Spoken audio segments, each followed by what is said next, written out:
যাইতে হয়েছিল একটু ঢাকার বাইরে। আমরা যে চ্যাপ্টারটা পড়তেছি বইটার নাম তো আপনারা জানেন, সুন্নাহর কর্তৃত্ব মর্যাদা, দলিল হিসাবে সুন্নাহর গ্রহণযোগ্যতা। অরিজিনাল বইটা, ইংলিশ বইটার নাম হচ্ছে the authority and the importance of the সুন্নাহ, জামালউদ্দিন জারাবুজুর লেখা বই। আর এই বইয়ের নাম আমি যেটা বললাম সেটা, হালাকাটার নাম আমরা দিছি সুন্নাহর কর্তৃত্ব গুরুত্ব, মর্যাদা না দিয়ে আমরা গুরুত্ব কথাটা চুজ করছি হালাকার জন্য আর কি। তো এখানে তৃতীয় অধ্যায়তে আসি আমরা, সেটা হচ্ছে যে রাসূল সাল্লাল্লাহু আলাইহি সাল্লামের ভূমিকাসমূহ। রাসূল সাল্লাল্লাহু আলাইহি সাল্লামের অনেক ভূমিকা ছিল, রোল যেটাকে আমরা বলি, অনেক ভূমিকা ছিল, কিন্তু আমরা এখানে 4টা মেজর ভূমিকা নিয়ে পড়াশোনা করব, যার ভিতরে আমরা 2টা শেষ করছি, 3 নাম্বারটার শেষে আসি, আজকে 4 নাম্বারটাও শুরু করব। প্রথমটা হচ্ছে কোরআনের ব্যাখ্যাকারী, এটা আমরা শেষ করছি। দ্বিতীয়টা হচ্ছে স্বনির্ভর আইন প্রণেতা। স্বনির্ভর আইন প্রণেতার কথাটা মানে হচ্ছে ইন্ডিপেন্ডেন্ট অফ কোরআন। কোরআনে যা আছে সেগুলো তো অবশ্যই উনি আমাদের কাছে কনভে করছেন, কিন্তু তার বাইরেও ওনার নিজস্ব একটা অথরিটি ছিল আইন প্রণয়ন করার। উনি যদি কিছু অর্ডার দিয়ে থাকেন আমাদের সেটা ফরজ, উনি যদি কোনো নিষেধ করে থাকেন কিছু আমাদের সেটা হারাম। এই বোধটা ভিতরে থাকাটা খুব ইম্পর্ট্যান্ট। এটা না থাকার জন্য আমরা অনেক সময় রসুল যেটা বলছেন ওটাকে ডাউন প্লে করি, বা ওটাকে আমরা ছোট করে দেখি এবং ওটাকে পাত্তা দিই না। এবং ফর এক্সাম্পল দাড়ি রাখা, অধিকাংশ মানুষের কাছে আপনি শুনবেন যে দাড়ি রাখা তো সুন্নাহ, এটা না রাখলেও চলে, বা রাখলে ভালো না রাখলেও চলে। এই বোধটার থেকে বাইরে হয়ে আসতে হবে যে সুন্নাহ আপনার জন্য ফরজ হইতে পারে, ওয়াজিব হইতে পারে, মুস্তাহাব হইতে পারে, মুবাহ হইতে পারে, যে কোনো কিছু হইতে পারে, ডিপেন্ডিং অন সুন্নাহটা কী এবং কী বলছেন আল্লাহ রসুল সাল্লাল্লাহু আলাইহি সাল্লাম। তো কোরআনের 4টা রোল আবার পড়ি, 4টা ভূমিকা। কোরআনের ব্যাখ্যাকারী, স্বনির্ভর আইন প্রণেতা, নিখুঁত উদাহরণ, এইটাতে আমরা আসি এখন। এটা আমরা কিছুটুকু পড়ছি, বাকিটা আজকে পড়ব। এবং যার আনুগত্য করতে হবে এমন ব্যক্তি, এই প্রত্যেকটাতে আমাদের ভেজাল আছে, প্রত্যেকটাতে আমাদের ভেজাল আছে, মানে আমাদের ধারণায় ভুল আছে, যে জন্য আমরা অনেকেই বিচ্যুত হই এটা থেকে, বা অনেক ডেভিয়েন্ট সেক্টের উৎপত্তি হয়েছে যারা এই জিনিসগুলো বুঝতে ভুল করছে। যেমন ধরেন নিখুঁত উদাহরণ, এই উদাহরণটাও কিন্তু ইমানের শর্ত। আল্লাহ রসুল সাল্লাল্লাহু আলাইহি ওয়াসাল্লামকে রোল মডেল মনে করবো, এটা কিন্তু ইমানের শর্ত। কারণ যে আয়াতটাতে সূরা আযাবের 21 নম্বর আয়াতে আল্লাহ এই কথাগুলো বলছেন, সেখানে বলছেন যে যারা আল্লাহ এবং আখিরাতে আশা রাখে, আল্লাহ এবং আখিরাতে আশা রাখে, এই কথাটা মানে কি? তার মানে যারা ইমানদার। আল্লাহ এবং আখিরাতে যে আশা রাখে না সে তো ইমানদার না, সে তো কাফের। যে আল্লাহর সাথে দেখা হবে এটা বিশ্বাস করে না, অথবা আখিরাতে তার পাওয়ার বা হারানোর কিছু আছে এটাও যে মনে রাখে না বা মনে করে না, বিশ্বাস করে না, সে তো কাফের। তাইলে এটা ইমানের শর্ত যখন এটা বলছেন, আমরা এটা পড়ছি আগে, আবারও পড়বো, আমরা একটু দেখব। আর লাস্টটা হচ্ছে যার আনুগত্য করতে হবে এমন এক ব্যক্তি, যার আনুগত্য অবশ্যই করতে হবে আমাদের। আনুগত্য বলতে যেখানে উনি আনুগত্যের করার মতো কথা বলছেন সেখানে আনুগত্য করতে হবে।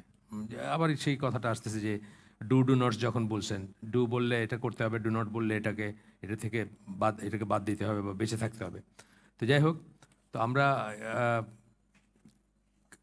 লাস্ট যেখানে শেষ করছি তারপরে থেকে একটু পড়ব। 3 নাম্বারটাতে আমরা ছিলাম, রাসূলের আনুগত্য করতে হবে, এটা ছিলাম।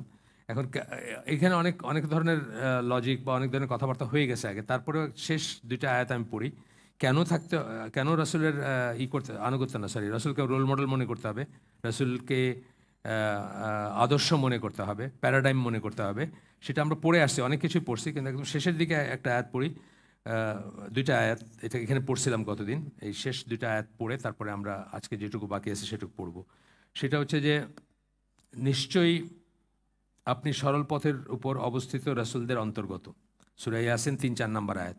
এখানে সিরাতিন মুস্তাকিমিন মানে যেই ইসে আছে আর কি, কেস সাইন আলা বলাতে, আগে আলা বলছেন, উপরে আসেন আপনি, সিরাতিন মুস্তাকিমিন। তো আল্লাহ সার্টিফাই করতেছেন যে আল্লাহ রসুল সিরাতুল মুস্তাকিমের উপর আসেন। এটা একটা রিজন, যে আমরা অনেক রিজনের ভিতরে এটাও একটা রিজন যে আমরা তাকে রোল মডেল হিসাবে নিব, আদর্শ হিসাবে নিব। আমরা যদি সিরাতুল মুস্তাকিমের উপর থাকতে চাই তাহলে তাকে আমাদের আদর্শ হিসাবে নিব। আরেকটা আয়াত আসতেছে সূরা নামল 27 নম্বর সূরা 79 নম্বর আয়াত, যেখানে আল্লাহ বলতেছেন সুতরাং আল্লাহর উপর আপনার আস্থা ও নির্ভরতা স্থাপন করুন। এটা রাসূলকে বলতেছেন। নিশ্চয়ই আপনি স্পষ্ট সত্যের উপর রয়েছেন, আপনি সত্যের উপর আছেন। এই আগের অনেক কথার সাথে এই কথাগুলো অ্যাড করে, মানে এই কারণে আমরা তাকে রোল মডেল মনে করব, তাকে আমাদের আদর্শ মনে করব। আমি বলছিলাম যে আপনাদেরকে, যারা আগের থেকে হালাকাটা শোনেন, যে আমি একটা লেখায় হাত দিয়েছিলাম, শেষ হয় না লেখাটা, দ্য লস্ট ব্যাটল লেখাটার নাম, মানে হেরে যাওয়া যুদ্ধ, যে যুদ্ধ করার আগেই আমরা হেরে গেছি, সেটাতে আমি বলছিলাম যে আমরা এই যে কাফেরদের এগেনস্টে কত কিছু বলি, মানে কাফেরদেরকে আমরা ফেসবুকে এবং কি বলে ইউটিউবে মাইরে ফেলতেছি, সব সব কাফের সাফ মায়ের ফেসবুক যোদ্ধা যেটা। অথচ আমরা নিজের বুকে হাত রেখে বলতে আমি বলছি নিজের ভিতরে তাকাই যদি আমরা দেখি, তাহলে আমরা দেখব যে আমরা আসলে খুব দুই একটা মানে হয়তো সালাতের ইমামটা হয়তো চিন্তা করি যে আল্লাহ রসুলের মতো হইলে খুব ভালো হতো এই পর্যন্ত, বা মসজিদের খতিব বা এই ধরনের। কিন্তু আরও যে মানে জীবনে কত রকম আছে, সম্পর্ক আছে আমাদের, লিডারশিপ বলেন, মিলিটারি জেনারেল বলেন, বা বিজনেস পার্টনার বলেন, মেয়ের জামাই বলেন, ফ্রেন্ড বলেন, এই সমস্ত কিছুতে কি আমরা রাসূলকে রোল মডেল মনে করি না? আমরা আপনাদের ড্রেসের দিকে তাকিয়ে দেখেন, আপনারা করেন না। এখানে যারা আছেন তো এখানে তো মানে বেটার প্র্যাকটিসিং মুসলিমের একটা আছেন, সমষ্টি আছেন, তারপরে আপনার নিজেদের দিকে তাকিয়ে দেখেন, আপনারা সেটা করেন না। তো রোল মডেল মনে করা মানে সব কিছুতে যদি রোল মডেল মনে করতাম তাহলে একটা কথা ছিল। কিন্তু আমরা যেহেতু শয়নে স্বপনে, নিদ্রায় জাগরণে, চিন্তায় চেতনায় কাফেরদের মতো হইতে চাই, ইউরোপিয়ানদের মতো হইতে চাই, আমেরিকানদের মতো হইতে চাই, বা ওয়েস্টার্ন ওয়ার্ল্ডের যারা মানে ওদেরকে আমরা সুপিরিয়র মনে করি, এই যুদ্ধে আপনি কোনোদিন জিতবেন না। এই কথাটা আমি বলছিলাম আগের দিন, যে আপনি যদি আপনি মাইক টাইসনের মতো হইতে চান, বক্সার হইতে চান, আপনি তার একটা পোস্টার লাগায় রাখছেন, আপনি বড়জোর 2 নম্বর মাইক টাইসন হইতে পারেন, মাইক টাইসনকে আপনি জয় করতে পারবেন না, কারণ সে তো আপনার আরাধ্য, তাই সে আপনার স্বপ্ন, তাই সে আপনার রোল মডেল। তো আপনার রোল মডেল যদি কাফেররা হয়, আপনি কাফের সাথে কোনোদিন কোনো যুদ্ধে কোনো আপনি উতরাইবেন না। দেখেন আপনি কীভাবে মানুষ, এই তো 2 দিন আগেও বোধহয় মারা গেছে, ওই ভূমধ্যসাগরে মরতেছে, বসনিয়ার জঙ্গলের ঠান্ডায় মরতেছে, মানে ইউরোপে স্বর্গ, মানে জান্নাত পৃথিবীতে নাইমে আসছে হচ্ছে ইউরোপে, যে কোনো মূল্যে যে কোনো ইউরোপে যাওয়ার জন্য মানুষ অস্থির। তো এটাই আমি বলছিলাম যে লস ব্যাটল, আপনার শত্রুকে যদি আপনি আরাধনা করেন, তাহলে আপনি কোনোদিন শত্রুকে জয় করতে পারবেন না, সে তো আপনার সুপিরিয়র আপনার চেয়ে। কিন্তু দেয়ার ওয়ার রিজনস যে আসলে রসুলকে রোল মডেল যদি মনে করতেন আপনি, তাহলে আপনি দেখতেন যে আপনি আল্লাহ কর্তৃক সার্টিফাইড শ্রেষ্ঠ উম্মা। আল্লাহ আপনাকে বলছেন যে কুনতুম খায়রা উম্মাতিন, এই সূরা আল ইমরানের আয়াত, আপনাকে বলতেছেন শ্রেষ্ঠ মানুষের ভিতর থেকে বের করে নিয়ে আসা শ্রেষ্ঠই আপনি, মানে শ্রেষ্ঠ জনগোষ্ঠী, জনসমষ্টি। আপনি যদি সেটাই বিশ্বাস করতেন তাহলে এবং আপনি যদি রাসূলকে রোল মডেল মনে করতেন, তাহলে কিন্তু আপনি দেখতেন আপনি শ্রেষ্ঠ। কিন্তু এখন আপনি অলওয়েজ মানে ওই আন্ডারডগ যেটাকে বলে, ওটা হয়ে বসে আছেন সব দিক দিয়ে। তো এই জন্য আপনি কোনোদিন তাদের সাথে কোনো যুদ্ধে পারবেন না। আগে ওইখানে যাইতে হবে, তারপরে পারবেন। আর ফেসবুক যুদ্ধ দিয়ে হবে না। আচ্ছা, এখানে তারপরে বলতেছেন যারা নবীর উদাহরণ অবহেলা করেন তাদের মধ্যে এমন অনেক লোকও থাকেন যারা দাবি করেন যে তাদের আল্লাহর উপর প্রবল আস্থা রয়েছে। যারা নবীর সুন্নাহকে বা নবীর উদাহরণকে অবহেলা করেন, ফর এক্সাম্পল নবী না করছেন কাফের দেশে থাকতে, আপনি কাফের দেশে থাকতেছেন আর বলতেছেন এখানে ইসলাম বেশি বেটার পালন করা যায়, মানে কথার একটা উদাহরণ দিলাম জাস্ট। নবী গান শুনতে না করছেন, আপনি বলছেন গানের মাধ্যমে অনেক দাওয়াত দেওয়া যায়, নাশিদের মাধ্যমে, গানের মাধ্যমে, গজলের মাধ্যমে, সামি ইউসুফ হয়ে অনেক দাওয়াত দেওয়া যায়, অনেক মানুষের কাছে পৌঁছানো যায়। আপনি বলতেছেন না? বলতেছেন তো, মুসলমানরাই বলতেছে। তাদের মধ্যে এমন অনেক লোক আছেন বা লোক থাকেন যারা দাবি করেন যে তাদের আল্লাহর উপর প্রবল আস্থা রয়েছে, তারা অনেক আস্থা রয়েছে আল্লাহর উপর, এটা বলেন। এইসব কাজগুলো করেও বলেন যে ঠিকই আছেন তারা। তো এখানে শাওকানির একটা আসতেছে। শাওকানি একজন ইয়েমেন বংশোদ্ভূত স্কলার, অরিজিনাল উনি শিয়া ছিলেন, হুতি যে জনগোষ্ঠীটা আছে, জায়েদি শিয়া ছিলেন আর কি। তার থেকে উনি কনভার্ট করে মানে চেঞ্জ হয়ে আহলে সুন্নাত জামার ইহান বড় একজন আলেম ছিলেন। 1800 সামথিংয়ে ওনার জন্ম, গত মানে 1900 না 1800 আর কি, ধরেন এখন থেকে 150 বছর আগে বা এরকম কিছু হবেন। এক্স্যাক্ট সালটা আমার মনে নেই, 1800 সামথিং। তো ওনার কাজের ভিতর বড় কাজ হচ্ছে ফাথুল কাদের, একটা তফসির গ্রন্থ আছে, মানে যেটা সবসময় আসবে। তো শাওকানি বলতেছেন এইখানে এই সূরা আহজাবের যে 21 নম্বর আয়াত, যে আয়াতটা নিয়ে এটা পুরাটা আর কি, মানে এই অংশটাই যে আয়াতটা নিখুঁত উদাহরণের, আপনাদের জন্য একবার পড়ে দিতে পারি আমি আয়াতটা, একটু দাঁড়ান।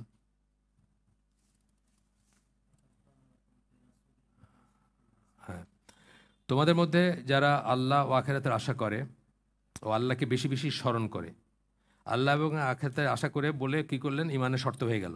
আর বেশি বেশি স্মরণ করে মানে যারা জিকির, আল্লাহকে যারা বেশি করে, তার মানে যারা পায়াস, যারা রিয়েলি মানে প্র্যাকটিসিং মুসলিম, তাদের জন্য আল্লাহ রসুলের মধ্যে রয়েছে এক চমৎকার আদর্শ। তো এইটা ছিল আয়াতটা। তো শাওকানি এই আয়াতের উপর বলতেছেন, সূরা আহজাবের যে আয়াতে নবীকে নিখুঁত উদাহরণস্বরূপ বর্ণনা করা হয়েছে, সেখানে এটাও বলা হয়েছে যারা আল্লাহর উপর, যার আল্লাহর উপর ভরসা রয়েছে, অর্থাৎ যারা আল্লাহর সাথে মিটিংয়ের আশা রাখে, ভরসা রাখে যে আল্লাহর সাথে দেখা হবে এবং আখেরাতে, আল্লাহ এবং আখেরাতে আশা রাখে, তার জন্যই নবী এক নিখুঁত উদাহরণ।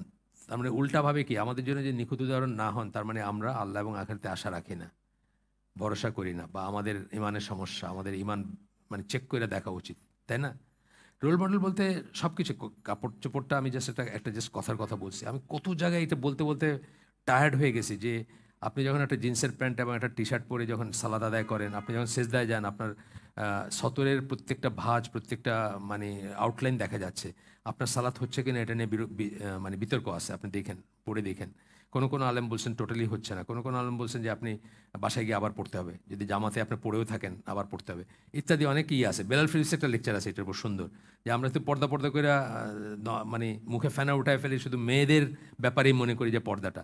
ছেলেদের যে পর্দা, ওই যে উনি ঠিক এই কথাটাই বলছেন, যেমন আপনি সেজদায় যাইতেছেন, আপনার বাটাক পুরা দেখা যাচ্ছে, আউটলাইন দেখা যাচ্ছে, আপনার তো সতর্কই করলেন না। তো এই জিনিসটাই আমরা ছাড়তে পারি না। আমরা দেখবেন আমাদের ওই আলোচনা জামার মসজিদগুলোতে দেখবেন খুব টাইট জিন্স পরে আর টি শার্ট পরে এরকম করে দাঁড়াইছেন, কাঁধে কাঁধ পায়ে পা, কিন্তু কাঁধে কাঁধ পায়ে পা হলো সেকেন্ডারি ওইটার তুলনায়, তাই না? ওইটার সাথে নামাজই হবে না, সতর না ডাকলে তো নামাজই হবে না। কাঁধে কাঁধ পায়ে পা রাফিয়াত দেন, সবকটাই, বা যেইগুলো বলতেছেন, যেগুলো করতেছি আমরা, সবকটা প্রয়োজনীয়, আমি কিন্তু অপ্রয়োজনীয় বলতেছি না। বাট সবচেয়ে আগে কি, আপনার সতর না ডাকলে তো নামাজই হচ্ছে না। অজু না থাকলে যেমন নামাজ হচ্ছে না, সতর না রাখলে নামাজ হচ্ছে না, প্রিকন্ডিশন। সুতরাং আপনি বাকিটা দিয়ে কি করবেন? তো দেখবেন যে প্রায়ই দেখা যায়, বিশেষ করে আমাদের এই এই আকীদা সম্পন্ন মানুষের ভিতরে এটা খুব বেশি দেখি আমি। আলামিন মসজিদ অথবা এই ধরনের যে সমস্ত মসজিদগুলা ধরেন একদম হার্ডকোর আহলে সুন্নাত জামার বা আহলে হাদিসের ইসে চলে, সেগুলোতে আমি দেখি যে দাড়িবিহীন মানুষের সংখ্যা সবচেয়ে বেশি। মানে ওই মসজিদে, মানে আলামিন মসজিদে আমি যখন নামাজ পড়তাম, এখনকার অবস্থা আমি জানি না, 60-70% মানুষের কোনো দাড়ি নেই। তারপরে আবার এইগুলো আর কি, যে আপনার জিন্সের প্যান্ট পরছে, টি শার্ট এইটুকে, মানে সেজদায় গেলে ওই ভাঁজ দেখা যাইতেছে পিছনের, আর এইভাবে খুব টাইট করে দাঁড়াইছে, মানে এইটাই হয় সব কিছু হলো। তো আকরামুজ্জামান বিন আব্দুল সালাম বলতেছিলেন যে কাকে নিয়ে জানি, আরব দেশের কাকে নিয়ে নর্থ বেঙ্গলে কোথাও গেছিলেন আর কি। তো উনি ইসের সাথে কাজ করতেন আগে, কুয়েত হেরিটেজ সোসাইটির সাথে। তো ওইখানে যাওয়ার পরে ওইখানে ওই লোক বলতেছেন আর কি, তোমরা তো 5 হাদিসের আহলে হাদিস, মানে এই রাফিয়াত দেন, পায়ে পা লাগানো, জোরে আমিন বলা, এই 4-5টা হাদিসের আহলে হাদিস তোমরা, বাকি হাদিস কই গেল? বাকি আমলগুলো নাই কেন? তা আমরাও আসলে অনেকটা ওইরকম হয়ে গেছি, যে আমরা আহলে হাদিস আহলে সুন্নাত জামার কথা বলি, কিন্তু ওই কয়েকটার ভিতরে আর কি, এইগুলোই হলো ইন্ডেক্স আমাদের, যে আমরা সহি আকিদার আর কি। আকিদা তো অনেক বড় একটা শব্দ, অনেক বড় একটা মিনিং, তাই না? এই কটা দিয়ে আমরা মানে সার্টিফাই করে দিই যে আমরা সব সহি আকিদা, সহি মানহাজের উপর আছে। তো বলতেছেন যে তার জন্য নবী হলেছেন নিখুঁত উদাহরণ। তাইলে আপনার নিখুঁত উদাহরণ বা আপনার জন্য যদি প্যারাডাইম বা সেট স্ট্যান্ডার্ড নবী না হন, তাহলে ইউ বেটার চেক ইউর ইমান। এই তো ব্যাপারটা। এই হচ্ছে সেই ব্যক্তি যে আল্লাহকে বিশ্বাস করে এবং তার সন্তুষ্টি কামনা করে এবং তার কাছে থেকে প্রতিফল আশা করে, তার সেই লোক নবীকে রোল মডেল মনে করবে। সুতরাং এই আয়াতের নিহিতার্থ হচ্ছে এই, যে কেউ যদি সত্যি সত্যি আল্লাহ ও শেষ বিচারে বিশ্বাস করে, আল্লাহর উপর ভরসা করে এবং প্রায়শই আল্লাহকে স্মরণ করে, যেটা বললেন আমরা এই আয়াতে পড়লাম, তার উচিত স্বয়ং আল্লাহ যাকে চমৎকার উদাহরণ বলে সম্বোধন করেছেন, 270 পৃষ্ঠা লিখে দিয়েছেন এখানে, আপনাদের জন্য ইম্পর্টেন্ট না, তারপরে বললাম যদি কেউ রেফারেন্স চান। আর এরপরে বলতেছেন কিতাব ও সুন্নাহ একজন মুসলিমের কাছে রয়েছে। এগুলো হচ্ছে সেই দুটো পথ নির্দেশনা, মানবকুলকে সরল পথে এবং পরিষ্কার সত্যের পথে দিক নির্দেশনা দেবার জন্য আল্লাহ যা নাজিল করেছেন। এগুলো হচ্ছে সেই দুইটা জিনিস, কিতাব ও সুন্নাহ, যেগুলো আপনি যদি হেদায়েত চান, আপনি যদি জান্নাতে যাইতে চান, আপনি যদি জাহান্নাম থেকে নিজে বাঁচাইতে চান, তাহলে এই দুইটার সাথে লেগে থাকতে হবে। একটা বাদ দিয়ে চলবে না আপনার। আপনি যদি একটা বাদ দেন, তাইলে আপনার এটা ট্রাঙ্কেটেড হয়ে গেল, কাটা হয়ে গেল, আপনার আর পুরাটা থাকলো না। আচ্ছা, 4 নম্বর রোলে আসবো আমরা এখন। 4 নম্বর রোলটা হচ্ছে আনুগত্যের দাবিদার হিসাবে নবীর সাল্লাল্লাহু আলাইহি সাল্লামের ভূমিকা। আনুগত্য একটু আলাদা জিনিস, অনুসরণ একটা জিনিস, আনুগত্য একটা জিনিস। কিন্তু অনুসরণ, ইতাআত হচ্ছে আনুগত্য। আতিউল্লাহ ওয়া আতিউর রাসূলা বলি না আমরা, এটা হচ্ছে আনুগত্য।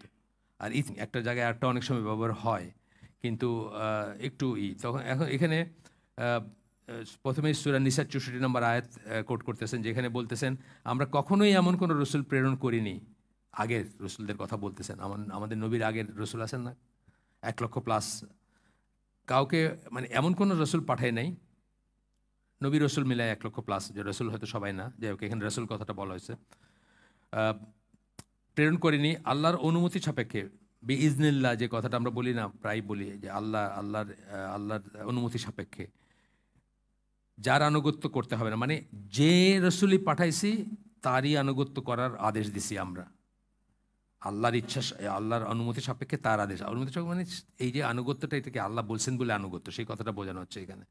তো কোনো রাসূল যেমন ছিলেন না যার আনুগত্য করতে হবে, এই আদেশ না দিয়েছেন আল্লাহ, মানে সকল রাসূলের আনুগত্য করা তার যে উম্মাহ বা তার যে মানুষ ছিলেন বা তার জনগোষ্ঠী, তাদের জন্য মাস্ট ছিল, অব্লিগেটরি ছিল, আমাদের জন্য তাই। আচ্ছা, এরপরে বলতেছেন যে সত্য এবং মিথ্যা, মানে আরেক জায়গায় বলতেছেন সত্য এবং মিথ্যার মাঝে থেকে বেছে নেবার স্বাধীনতা আল্লাহ মানুষকে দিয়েছেন, আপনাকে আমাকে সবাইকে দিয়েছেন, চয়েস দিচ্ছেন, জোর করা যাবে না, জোর করা যাবে না, জোর করে কাউকে কনভার্ট করতে পারবেন না, মানে একজন আহলে কিতাবকে বা একটা ইসেকে। এবং আপনাকে চয়েস দিচ্ছেন আল্লাহ, আপনি চাইলে নিতে পারেন সত্য, চাইলে নাও নিতে পারেন। মানুষ এবং জিনকে চয়েস দেওয়া হয়েছে, আর কোনো সৃষ্টিকে চয়েস দেওয়া হয়নি।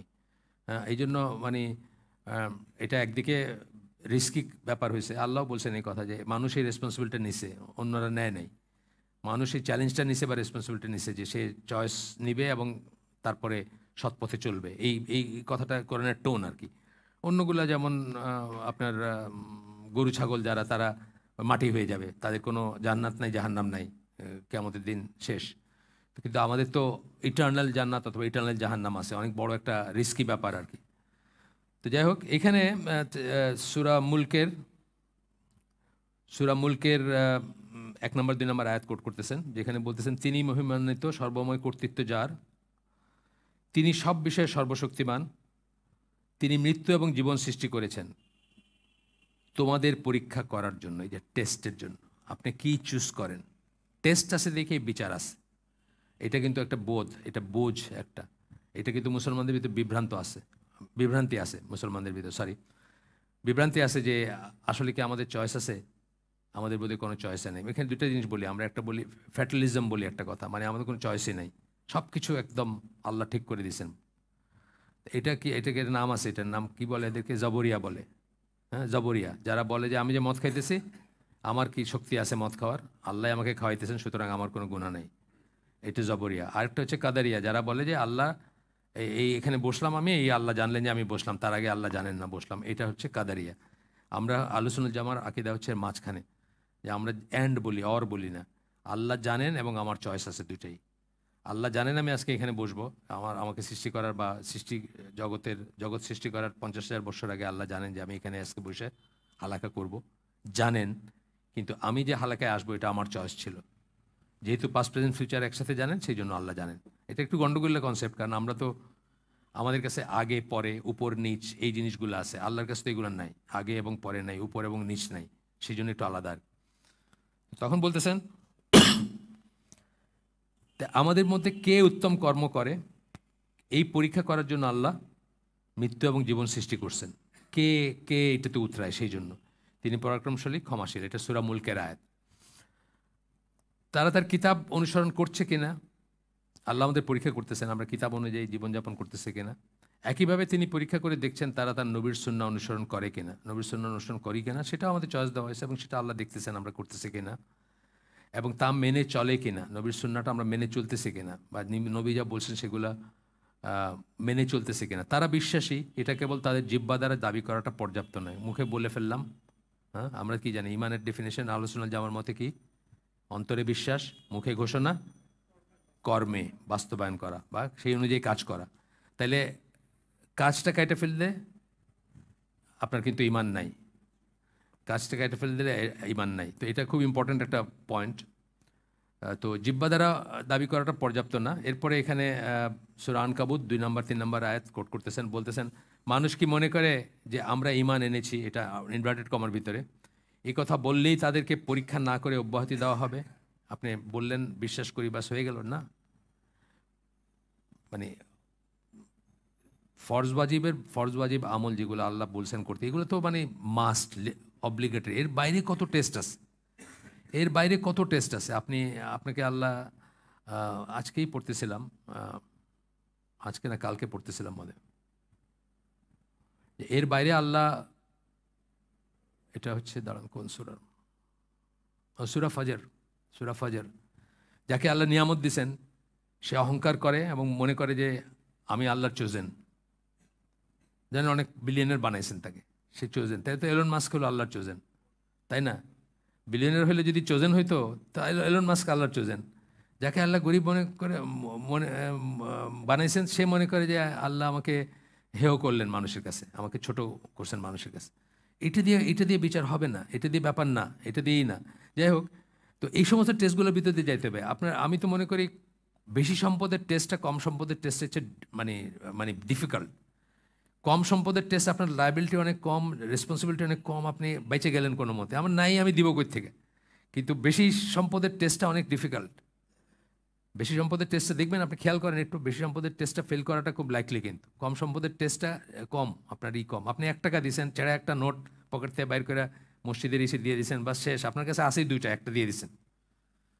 কিন্তু আরেকজনের কাছে বিলিয়ন মিলিয়নে বসে আছে, সে জীবনে 1 পয়সা দেয় নাই, অথবা দিলেও 100 টাকা দিছে, 500 টাকা দিছে। আপনার 1 টাকা আর ওর 500 টাকা 100 টাকা কি সেম জিনিস নাকি? সুতরাং পর্যাপ্ততার টেস্টটা আরও বেশি ডিফিকাল্ট। এটা এটা এটা স্কলাররা বলেন, বা আপনি দেখবেন অনেক লিটারেচারে আসছে এটা।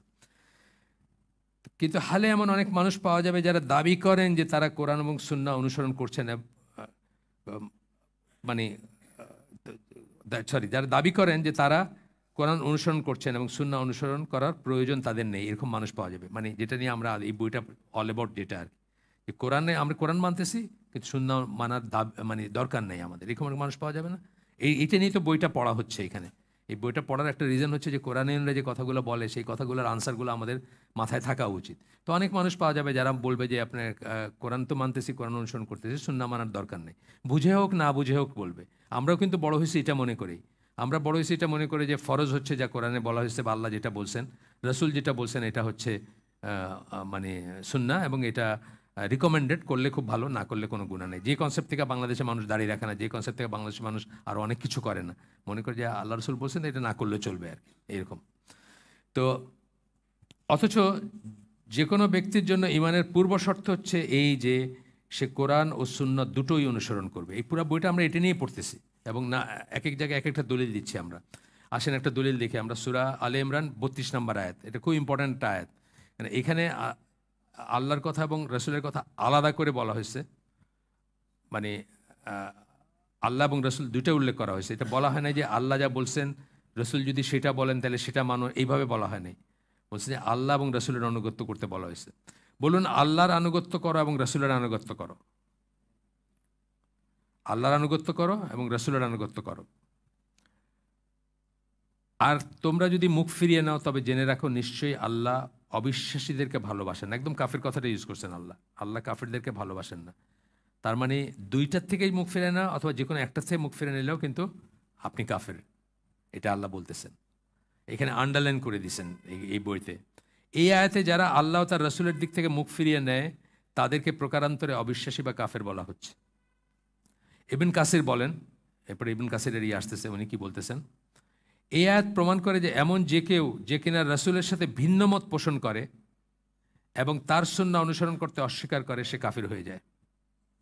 ইট ইজ আন্ডারস্ট্যান্ডিং, ক্লাসিক্যাল স্কলারদের আন্ডারস্ট্যান্ডিং। ইবন কাসির অনেক বড় একজন স্কলার ছিলেন, আপনার তাফসীর সম্বন্ধে সবাই জানেন। এটি ছিল তাদের আন্ডারস্ট্যান্ডিং। আমরা আস্তে আস্তে এটাকে লাইট করতে করতে করতে এমন একটা জায়গায় আসছি যে ইটস নট ইম্পর্ট্যান্ট, আমরা এইটা করি। এবং এটা তো বলছি আগেই যে সুন্নাহকে যদি অস্বীকার করতে পারি, যে মনে যদি করি যে সুন্নাহটা ইম্পর্ট্যান্ট না বা পালন করতে হবে না, আমরা দুনিয়ার সব কাজ করতে পারবো। গান শোনা, প্রেম করা, টেলিফোনে দোস্তানের সাথে কথা বলা, কাফেটেরিয়াতে বসা নির্জন কোণে কথা বলা, সবই করতে পারবেন। এগুলো কোরআনে নিষেধ করা আছে নাকি? কোরআনে নিষেধ করা আছে না? নিষেধ নাই তো কোরআন। তো যাই হোক, এইটা খুব ভয়ঙ্কর একটা কথা না, কাফের হয়ে যায় এটা। কিন্তু এই জন্যই আমাদের আর দুইবার চিন্তা করা উচিত, বা আমাদের ভাই বোন বা আমাদের নিজেদের ভিতরে যদি এরকম কোরআনিয়ন বা কোরআন অনলি মার্কা থাকেন কেউ, তাদেরকে এইগুলোর কাছাকাছি নিয়ে আসা উচিত, এগুলো করা উচিত, মানে জানানো উচিত। তো বলতেছেন যে আল্লাহ রসুলকে অনুসরণ করা ছাড়া আল্লাহর নিকটবর্তী হওয়ার এবং তার অনুগ্রহ লাভ করার আসলে কোনো উপায় নেই, নিকটবর্তী না হলে কোনো উপায় নেই বলে 31 নম্বর আয়াতটা তার পরে কোট করতেছেন। এই দুইটা আয়াত একসাথে পড়বেন। যখন কোরআনের তফসির নিয়ে বসবেন কেউ বা কোরআন পড়তে বসবেন, 31-32 দুইটা একসাথে পড়বেন। দুইটা কিন্তু একটা প্যাকেজ, দুইটা একসাথে পড়লে আপনার ইটা ক্লিয়ার হবে। 31 নম্বরে বলতেছেন, বলুন তোমরা যদি সত্যিই আল্লাহকে ভালোবাসো। দেখেন, আল্লাহকে ভালোবাসার ম্যানিফেস্টেশন কি? আপনি ক্লেম করলেন আমি আল্লাহকে ভালোবাসি, আমি আল্লাহকে মানি, আল্লাহর সব কথা আমার শিরোধার্য বা ইত্যাদি যাই বললেন। যদি সত্যিই আল্লাহকে ভালোবাসো তাহলে আমাকে অনুসরণ করো। কাকে? রাসূলকে অনুসরণ করো। আল্লাহ কিন্তু কন্ডিশন দিয়ে দিলেন বা ম্যানিফেস্টেশনেরই দিলেন। ভালোবাসা প্রমাণ হচ্ছে রাসূলকে অনুসরণ করা। যে করে সে ভালোবাসে, যে করে না সে ভালোবাসে না, মানে অন্য সাইড থেকে যদি বলে না। এবং আল্লাহ তাহলে কি হবে? দুইটা জিনিস হবে। আল্লাহ আপনাদেরকে ভালোবাসবেন, আল্লাহ তোমাদেরকে ভালোবাসবেন এবং তোমাদের গুনাহসমূহ ক্ষমা করে দিবেন। তাহলে চিন্তা করেন, এই দুইটা হলে আপনার কিছু দরকার নেই। আল্লাহ আপনাকে ভালোবাসেন এবং আপনার গুনাহ ক্ষমা করে দিয়েছেন। আপনার কিন্তু আখিরাত কেন্দ্রিক কোনো কিছুর আর দরকার নেই, শেষ। এই দুইটা যদি আপনি এস্টাবলিশ করতে পারেন, আর এস্টাবলিশ করার শর্ত কি? রাসূলকে অনুসরণ করা। এবং সেটা কিসের ম্যানিফেস্টেশন? আল্লাহকে যে ভালোবাসেন সেটার ম্যানিফেস্টেশন হচ্ছে এটা। এই আয়াতটা এবং এর আগের আয়াতটা, মানে ওইখানে উল্টা সিকোয়েন্সে দিয়েছেন, মানে এখানে যেভাবে আলোচনা করছেন সেটার খাতিরে। কিন্তু আপনারা পড়লে ওয়ান আফটার অ্যানাদার পড়বেন, মানে 31 আগে পড়বেন, পরে 32 পড়বেন। অনেক জায়গাতে এই আয়াতগুলো আসে। আমি দেখছি দুই একটা জায়গায় তারা একটা কোট করছেন আর একটা করেন নাই। যেমন এই যে ইমান বিনষ্টকারী বিষয়ের একটা লেখা আমরা পড়ে থাকি, ওইখানে 31টা কোট করছেন, 32টা করেন নাই। ওইখানে এটা করা উচিত ছিল আমি মনে করি। যাই হোক, এরপরে আরেকখানে আল্লাহ বলতেছেন, যেটা আমরা পড়ে আসছি, অনেকবার পড়ে আসছি, আবার পড়তেছি, সূরা নিসার 80 নম্বর আয়াত, যেটাতে আল্লাহ বলছেন যে রাসূলের আনুগত্য করলো সে তো আল্লাহরই আনুগত্য করলো। এটা একজনের বেলায় বলা হয়েছে। যত ইসলামী লিটারেচার আছে দুনিয়া সব ঘেটে দেখেন, এই কথাটা শুধু একজনের বেলায় বলা হয়েছে, যে রাসূলের আনুগত্য ইজ ইকুয়াল টু আল্লাহর আনুগত্য। যে রাসূলকে মানলো সে আল্লাহকে মানলো। এবং এই অথরিটি কেবল একজনেরই ছিল। বানু কুরাইজার ওই ওই ওই অভিযানের সময়, মানে বানু কুরাইজা না পৌঁছায় আসর পড়বা না, এই কথা বলার দুই রকম মিনিং বুঝছেন সাহাবীরা দুই রকম মিনিং বুঝছিলেন। একদল বুঝছিলেন বানু কুরাইজা গিয়ে আসর পড়তে হবে, যত রাইতি হোক বা সূর্যাস্ত হইলেও। আরেকজন বুঝছেন কি, আরেকদল বলছেন যে না, মানে তাড়াহুড়ো করে যাওয়া যেন ওখানে গিয়ে পড়তে পারো, কিন্তু নামাজ সময় মতোই পড়তে হবে, ওয়াক্ত মতোই পড়তে হবে। কিন্তু আল্লাহ রসুল কিন্তু যারা ওই প্রথম মতটা বললাম তাদেরকে তিরস্কার করেন নাই বা বলেন নাই যে তোমাদের নামাজ হয় না, রিপিট করো। কেন? এই অথরিটিতে একমাত্র তারই আছে, যে তার মুখ দিয়ে বাইরে নামাজ পড়ছেন। এটা একটা তাকদা দেওয়ার জন্য বলছিলেন। কিন্তু সাহাবীরা ভুল বুঝছেন, কিন্তু তার আনুগত্য করছেন। সেই জন্য কিন্তু তারা এই একজন মানুষের ভুল আনুগত্য করলেও তারা নিষ্পাপ। আর যে কারো কিন্তু ভুল আনুগত্য আমরা করতে পারবো না।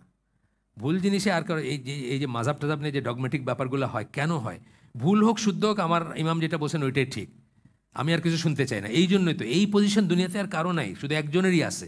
এই জিনিসটা আমরা বারবার বলি, বারবার রিয়েলাইজ করা উচিত। এবং এইখানে আনুগত্য করার কথা আল্লাহ বলছেন, আর রাসূল কিন্তু সহিহ হাদিসে বলে গেছেন কি, যে কেউ রাসূলকে অমান্য করলো সে আল্লাহকে অমান্য করলো। উল্টা সাইডটাও বললেন। আল্লাহ কিন্তু শুধু আনুগত্যের কথাটা বলছেন, আর রাসূল কিন্তু বাকিটা কমপ্লিট করে দিলেন, যে রাসূলকে অমান্য করা মানেও আল্লাহকে অমান্য করা। এটা অন্যত্র আসছে, আরও লিটারেচারে আসছে। তাহলে রাসূলকে মানা মানে হচ্ছে আল্লাহকে মানা, রাসূলকে অমান্য করা মানে আল্লাহকে অমান্য করা। বোথ সাইড আমরা বলি, আমরা ম্যাথমেটিক্সের ভাষায় বলি ইফ অ্যান্ড অনলি ইফ, মানে এর কোনো ফাঁক নাই এখানে কোনো, বুঝছেন?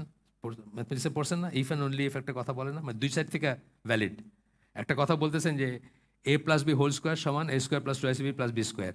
এই পাশ থেকে ভ্যালিড, আবার ওই পাশ থেকেও ভ্যালিড। দুইটা, যদিও এটা অন্য একটা ইস্যু, কিন্তু আমি বলছি থিওরেমগুলোতে আমরা বলি এই কথাটা। আচ্ছা, এরপরে ইমাম শাফির একটা কনক্লুশন দিতেছেন, এটা আমরা হুবহু পড়বো। আমি কিন্তু স্কিপ করে করে পড়ি বই, এটা হুবহু 100 বার এডিট করছিলেন, 100 বার।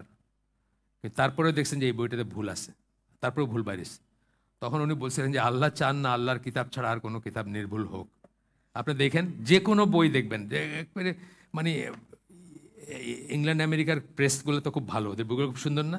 কিন্তু ওদের যারা এই কাজ করে আর কি, মানে পাবলিশিংয়ের সাথে যারা আছে, ওদের হাতে দিয়ে ওরা মানে 3 সেকেন্ডে একটা ভুল বাইর করে দেখাই দিবে আপনাকে, যে ধরনের ভুলই হোক সেটা হয়তো কাটতে গিয়ে ব্যাকা হয়েছে, নাহলে এক শব্দের জায়গায় আরেক শব্দ আসছে, বা একটা কমা বাদ পড়ছে, বা একটা কিছু দেখাই দিবে। আল্লাহর কিতাব ছাড়া, ইমাম শাফি এই বইটার পরে বলছিলেন যে আল্লাহর কিতাব ছাড়া আর কোনো নির্ভুল কিতাব থাকুক এটা আল্লাহ চান না, আর কোনো নির্ভুল কিতাব হইতে পারে না। যাই হোক, আমরা ফিরে আসি। তো উনি বলতেছেন ব্যাপারটা যেভাবেই দেখা হোক না কেন, আল্লাহ ব্যাপারটা স্পষ্ট করে দিয়েছেন যে তার রাসূলকে মেনে নেওয়ার ব্যাপারে তিনি বাধ্যবাধকতা আরোপ করেছেন। বাধ্যবাধকতা, অব্লিগেটরি, মাস্ট, মানতে হবে, চয়েস নাই আমাদের যে মানবো কি মানবো না, চয়েস নাই। এবং আল্লাহর রসুলের কাছ থেকে এসেছে জেনে থাকলে, আপনি যদি জানেন একটা কিছু আল্লাহ রসুলের কাছ থেকে আসছে, কোনো আদেশ অমান্য করার ব্যাপারে মানবকুলের কাউকে কোনো অজুহাতের অবকাশ দেয়া হয়নি। না জানতে পারেন আপনি, সেটা একটা জিনিস। এই জন্য এই বইতে একটা প্রপোজিশন আছে যে আপনি কিয়ামতের দিন যদি আল্লাহর সামনে দাঁড়ান, আপনি সারা জীবন একটা ভুল আমল করছেন ধরেন, কিন্তু আপনি বললেন যে আল্লাহ আমার যেটুকু ক্যাপাবিলিটি ছিল সেটা দিয়ে, যে তাহকিক করার ছিল সেটা দিয়ে আমি জানছি যে আল্লাহ রসুল এটা করতে বলছেন, তারপরে আমি এটা করছি। আপনার একটা অজুহাত থাকতে পারে আল্লাহর কাছে। কিন্তু আপনি বললেন আমি কোনো ভাইভাই দেখি না রসুল কি বলছেন না বলছেন, আমি তো আমার ইমামের করছি, এতেবা করছি আর কি, অনুসরণ করছি, আমার ইমামের অনুসরণ করছি। আল্লাহ বলেন তোমার ইমামের কথা কোথায় লেখা আছে? আমি কথা বলছি নাকি যে অমুক ইমাম বা অমুক ইমামকে করতে হবে? এইটা হচ্ছে রিস্কি বিজনেস আর কি।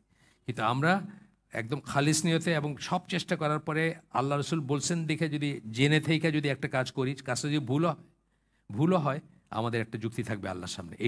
এটা অন্যত্র বলছেন আর কি।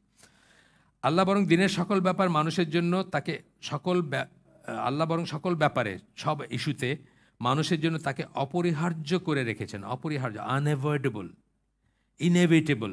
অপরিহার্য কথা ইংলিশ, আনঅ্যাভয়েডেবল হতে পারে, ইনএভিটেবল হতে পারে, মানে কোনো বাইপাস করার রাস্তা নেই। এবং সেটার প্রমাণ হিসাবে তার কিতাবে লিপিবদ্ধ কর্তব্যসমূহের অর্থ পরিষ্কার করে দেওয়ার ক্ষেত্রে সুন্নাহর ব্যবহারের দৃষ্টান্ত দেখিয়েছেন। কিতাবে যা আছে, লিপিবদ্ধ আছে, সেটার অর্থ কে পরিষ্কার করে দিছেন? রাসূল করে দিছেন। রাসূল যে অর্থ বলছেন সেটাই ফাইনাল, আমি কি বুঝছি সেটা ফাইনাল না, বা আমি অনেক সময় বুঝিই নাই কি বলছেন আল্লাহ। যেন এটা জানা যায় যে আল্লাহর কিতাবে লিপিবদ্ধ কোনো আদেশের সুনির্দিষ্ট অর্থ বের করার ব্যাপারেই হোক, মানে কোনো একটা কথার সুনির্দিষ্ট অর্থ কি, যেমন আমরা পড়ে আসছি হাত কাটা চোরের। কতটুক চুরি করলে চোর বলবেন আপনি? হাত কাটার অপরাধ? আল্লাহ তো বলেন নাই, কে বলছেন? রাসূল বলছেন। কতটুকু হাত কাটবেন? এখান থেকে নিয়ে বাহুমূল থেকে নিয়ে এই পর্যন্ত সবটুকু, নাকি কবজি, নাকি কোনোই পর্যন্ত কতটুকু কাটবেন? জেনারেল রুলিংকে নির্দিষ্ট করে দিয়ে গেছেন আল্লাহ রসুল সাল্লাল্লাহু আলাইহি ওয়াসাল্লাম। আল্লাহ বলেন নাই কতটুকু, সেটাই বলতেছেন এখানে যে আল্লাহর কিতাবে লিপিবদ্ধ করা আদেশের সুনির্দিষ্ট অর্থ বের করার ব্যাপারেই হোক, মানে সুনির্দিষ্ট অর্থ কী, আসলে কী বোঝাইছেন আল্লাহ এটা দিয়ে, অথবা আল্লাহর কিতাবে উল্লেখ নেই এমন কোনো বিষয়ে আইন প্রণয়নের ব্যাপারেই হোক। আল্লাহর কিতাবে আল্লাহ বলেন নাই, কেন বলেন নাই সেটা আল্লাহর উইজডম। আমরা এখানে পড়ে আসছি আজান প্রচলনের কথা আল্লাহ বলেন নাই, কিন্তু বোঝা গেছে যে এটা আল্লাহর আদেশে করা হয়েছে। জানাজার নামাজের কথা আল্লাহ বলেন নাই, কিন্তু বোঝা গেছে যে এটা আল্লাহর নির্দেশে করা হয়েছে। এই ধরনের অনেক ব্যাপার আছে। জানাজার নামাজ, আজান, এগুলো কোরআনের আদেশ থেকে হয় নাই, আল্লাহ রসুল থেকে প্রথমে ওইটা শুরু হয়েছে, তারপরে আল্লাহ কোরআনে ওটাকে সেকেন্ডেড করছেন বা ওটার উল্লেখ করছেন যে এইখানে যারা শিরকের উপর মারা গেছে তাদের জন্য করবা না, তাদের জানাজায় দাঁড়াবা না, বা জানাজায় করবে না, বা এই ধরনের ব্যাপার। মানে অথবা আজানের কথাও বলছেন যে আজান শুনলে তারা করে, বিদ্রোপ করে কাফেররা, এরকম একটা আয়াত আছে কোরআনে, হাসি ঠাট্টা করে বা বিদ্রোপ করে তারা। কিন্তু আজান যে এই যে প্রচলন হইল, এটা তো রসুলের কথাই হয়েছে, এটা আল্লাহর কথা মানে কোরআনের কথা হয় নাই। আল্লাহর কথাই অবশ্যই ওয়াহি, কিন্তু কোরআনের থেকে না। আল্লাহর কিতাবে উল্লেখ নেই এমন কোনো বিষয়ের আইন প্রণয়নের ব্যাপারই হোক, আবার ডোমেস্টিকেটেড গাধা খাওয়া হারাম, এটা আইন প্রণয়ন, এটা আল্লাহর কিতাবে আল্লাহ বলেন নাই, এটা আইন প্রণয়ন। বা আপনি মরা মাছ খেতে পারেন, মরা পশু আল্লাহ নিষেধ করছেন, আল্লাহ রসুল বলছেন মরা মাছ খেতে পারো, সমুদ্রের সমস্ত প্রাণী মৃত হইলেও খাওয়া যাবে তাদের, এটা বলছেন। বা আপনার এই ধরনের আরও অনেক জিনিস বলতে পারতাম আমি। এর যে কোনো অবস্থায় আল্লাহর এই যে কোনো অবস্থায় আসলে আল্লাহর আদেশ উপস্থাপন করে এবং তা রসুলের আদেশের সাথে সম্পূর্ণ সঙ্গতিপূর্ণ, মানে এই যে কোনো কিছুই হলে এর যে কোনো অবস্থায় আসলে আল্লাহর আদেশ উপস্থাপন করে। অর্থাৎ আল্লাহ রসুল যে বলছেন ডোমেস্টিকেটেড গাধা খায় না, আল্লাহ রসুল যে বলছেন যে মাছ খাইতে পারো মৃত হইলেও, আল্লাহ রসুল যে বলছেন যে খালাবঞ্জি এবং ফুফু ভাইজিকে একত্রে বিয়েতে রাখো না, এই সব কিছুই আসলে আল্লাহর কথা, আল্লাহর আদেশ আসলে, কিন্তু বলছেন রসুল, আল্লাহ কোরআনে বলেন না, এই কথাটাই বলতেছেন। এর যে কোনো অবস্থায় আসলে আল্লাহর আদেশ উপস্থাপন করে, আল্লাহর আদেশকে উনি উপস্থাপন করছেন আমাদের সামনে, এবং তার রসুলের আদেশের সাথে সম্পূর্ণ সঙ্গতিপূর্ণ। এই যেগুলো কথা পড়ে আসতাম আমরা, এগুলা মানে আল্লাহর কিতাবে লিপিবদ্ধ আদেশের সুনির্দিষ্ট অর্থ বের করার ব্যাপারই হোক, মানে যে কটা 3-4টা কেস পড়লাম আমরা, এই সবই আল্লাহর রসুল সাল্লাল্লাহু আদেশের সাথে সঙ্গতিপূর্ণ। দুটোই সকল অবস্থায় সমান, দুইটাই সকল অবস্থায় সমান। এই বইয়ের প্রপোজিশন কিন্তু এটা, বাধ্যবাধকতা সম্পন্ন। আমরা কিন্তু এটা এই বই শুরুর দিন বলছিলাম যে আহলুস সুন্নাল জামা যাদেরকে আমরা বলি, যেটা আমরা হইতে চাই, এখানে আমরা যারা সবাই যেটা হইতে চাই, আহলুস সুন্নাল জামার ডেফিনেশন কি মনে আছে নাকি? কার কার মনে আছে একটু শুনি তো, হাত তোলেন জাস্ট খালি। আহলুস সুন্নাল জামা কারে বলে? এতক্ষণ ধরে মুখে ফেনা উঠায় ফেললাম আহলুস সুন্নাল জামা বলতে বলতে। বা আহলুল হাদিস কারে বলে, কাকে বলে বলো?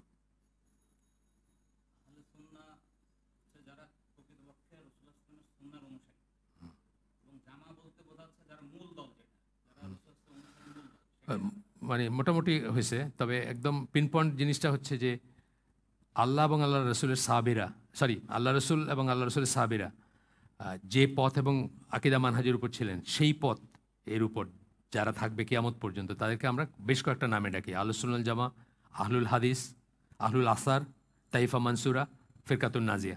এই সব কটা কথার একটা মানে যে আল্লাহ রসুল এবং তার সাহাবীরা যে পথের উপর ছিলেন, সেই পথের উপর কিয়ামত পর্যন্ত যারা থাকবেন তারা। এই কথা বারবার আসতেছে, এই জন্য আমি জিজ্ঞেস করে নিলাম একবার যে আমাদের যেন কোনো না হয়। তো সেখানে আমরা কি পড়ছি শুরুতেই, কিন্তু এই বই যেদিন শুরু করি সেদিন কি বলছি যে লেজিসলেশন যেটাকে বলে, আইন প্রণয়নের ব্যাপারে, কোনটা হালাল কোনটা হারাম, কোনটা জায়েজ কোনটা না জায়েজ, এই ব্যাপারে কোরআন এবং সুন্নাহ একই হরিজন্টাল অ্যাক্সিসে থাকে, একই সমান মর্যাদার। একটার এগেনস্টে আরটাকে দাঁড় করানো যাবে না।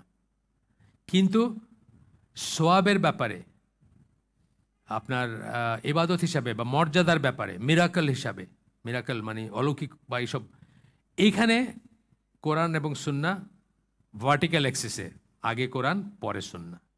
কিন্তু লেজিসলেশনের ব্যাপারে সেম। এই জন্য কোরআনে যেটা আছে সেটা যেরকম ফরজ, রসুল যেটাকে আদেশ করছেন সেটা সেরকম ফরজ। কোরআনে যেটা নিষেধ করছে সেটা যেরকম হারাম, রসুল যেটাকে নিষেধ করছেন সেটা সেরকম হারাম। লেজিসলেশনের ব্যাপারে এইটাই আমরা কিন্তু এই বইটার প্রপোজিশনটা হচ্ছে এটা, যে দলিল হিসাবে সুন্নাহর গ্রহণযোগ্যতা, তাই না?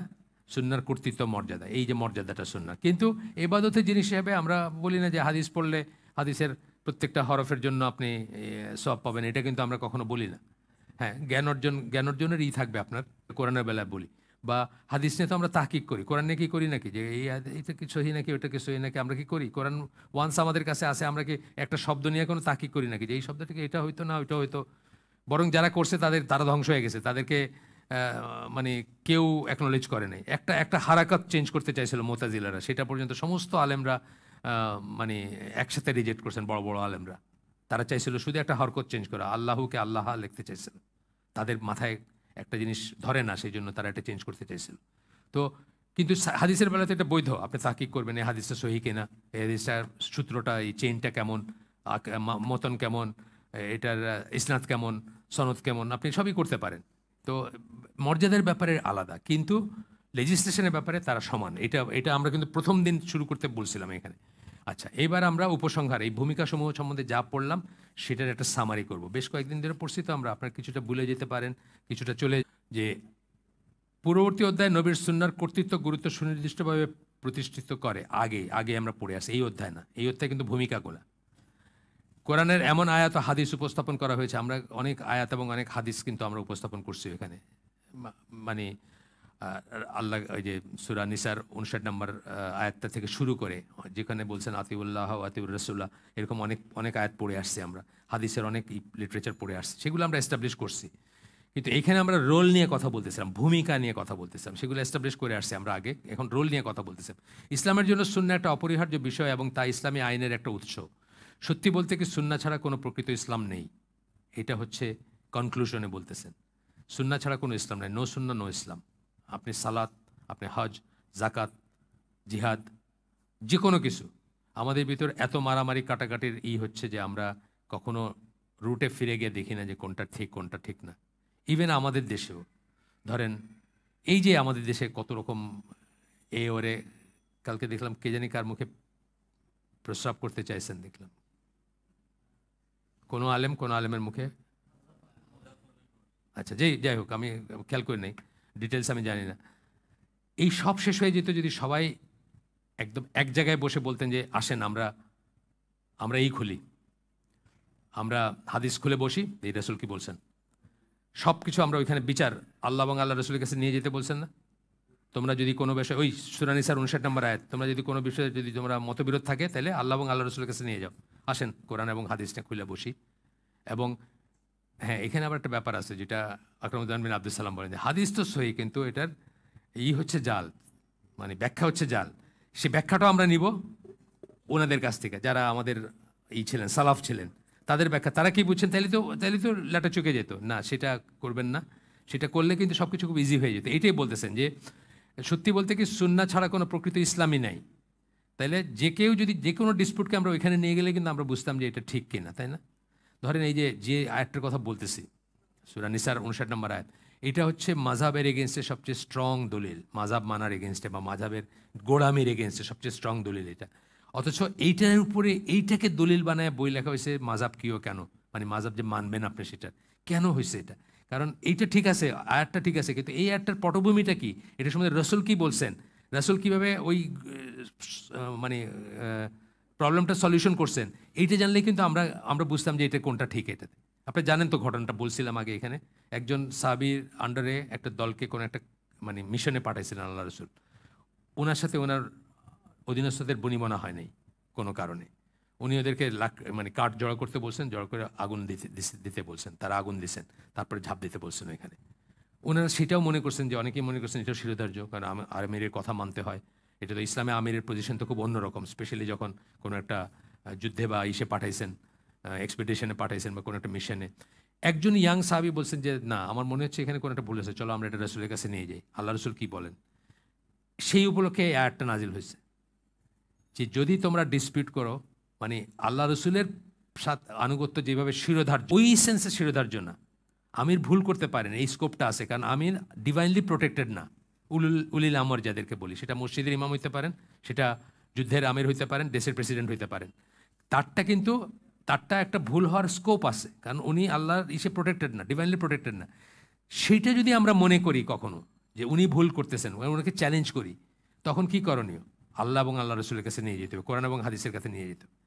এইটা যদি আজও আমরা সবাই করতে পারতাম, তাহলে কিন্তু আমাদের ডিসপিউট চলে যেত। কিন্তু যখনই আপনি দেখাই দেবেন, তারপরে বলবেন যে এটা আমাদের মাযহাবের নাই, বা এটা আমাদের আলেমরা বলেন নাই, বা এটা আমার পীর সাহেব বলেন নাই, অথবা আমি যার মুরিদ তিনি বলেন নাই, অথবা আমি ইমারা বা যাকে আমির মানি উনি বলেন নাই, এইখানে কিন্তু আমরা পাশ কাটায় যাই আর কি।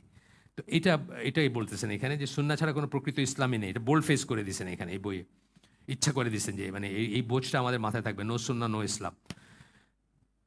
এরপরে একটা একটা করে কনক্লুশনগুলো পড়বো আমরা। প্রথমটা হচ্ছে নবী কোরআন ব্যাখ্যা করেছেন, তার ব্যাখ্যা এবং প্রয়োগ ছাড়া ঠিক কিভাবে শুদ্ধভাবে কোরআনকে প্রয়োগ করতে হবে কারো পক্ষে তা জানার কোনো উপায় থাকবে না যদি আমরা সুন্নাহ না মানি, এবং তার লিটারেচার মানে তার থেকে যেগুলো আসে সব যেন বাদ দিয়ে দিলাম, তাইলে কোরআন কীভাবে প্রয়োগ করতে হবে এটা জানার কোনো উপায় থাকবে না।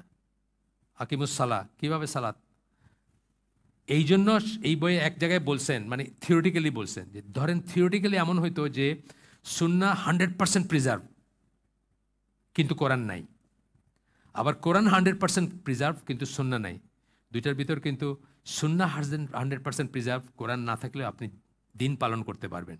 কারণ সুন্নায় আসবে আল্লাহ রসুল এই সূরা দিয়া নামাজ শুরু করতেন, প্রথম রাকাতে এই সূরা পড়ছেন, বা প্রথমে এই সূরা ফাতিহা, তারপর একটা সূরা মিলাইতেন। সব বর্ণনাগুলো আসবে না? সব বর্ণনা আসবে, আপনি কিন্তু দিনের সমস্ত খুঁটিনাটি পালন করতে পারবেন। কিন্তু শুধু কোরআন আছে, সুন্নাহ নাই, 100 বছর চলে গেল, আপনার বাবারা মরে গেছে, আপনি মরে গেছেন, আর কেউ জানবে না নামাজ কেমনে পড়তে হবে, ঠিক না? এইটা বুঝতে হবে যে এটা কত ইম্পর্টেন্ট জিনিস। আচ্ছা আসেন, অন্য কথা বলতে গেলে আল্লাহ কোরআন নাজিল করেছেন, কিন্তু সেটা এমনভাবে নাজিল করেছেন যাতে কখনোই সেটাকে নবীর সুন্নাহ থেকে বিচ্ছিন্ন করা না যায়। এইভাবেই নাজিল করছেন। দিন পালন করতে হলে বিচ্ছিন্ন করতে পারবেন না। আর সেরকমটা করার যে কোনো রকম প্রচেষ্টায় পরিণতি ভয়াবহ করুন। যে সেটা করবে তার এইটা ভয়াবহ এবং করুন। আপনারা জানেন আজকের যারা খ্রিস্টান আছে তারা কিন্তু তাদের দিন হারায় ফেলছে অলমোস্ট। তারা অলমোস্ট জানেই না তাদের দিন কি। মেইন রিজন হচ্ছে তাদের নবীর সুন্নাহ তারা প্রিজার্ভ করে নাই, বদারও করে নাই।